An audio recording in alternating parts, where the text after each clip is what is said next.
இன்றைய தியான வார்த்தை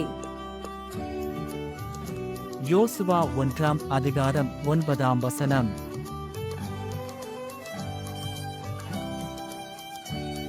நான் உனக்கு கட்டளையிடவில்லையா? பலங்கொண்டு திடமனதாயிரு, திகையாதே, கலங்காதே. நீ போகும் இடமெல்லாம் உன் தேவனாகிய கர்த்தர் உன்னோடு இருக்கிறார் என்றார்.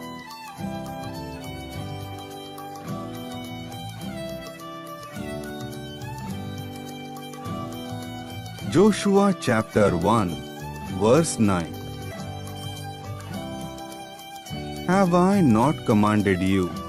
Be strong and courageous. Do not be frightened, and do not be dismayed, for the Lord your God is with you wherever you go.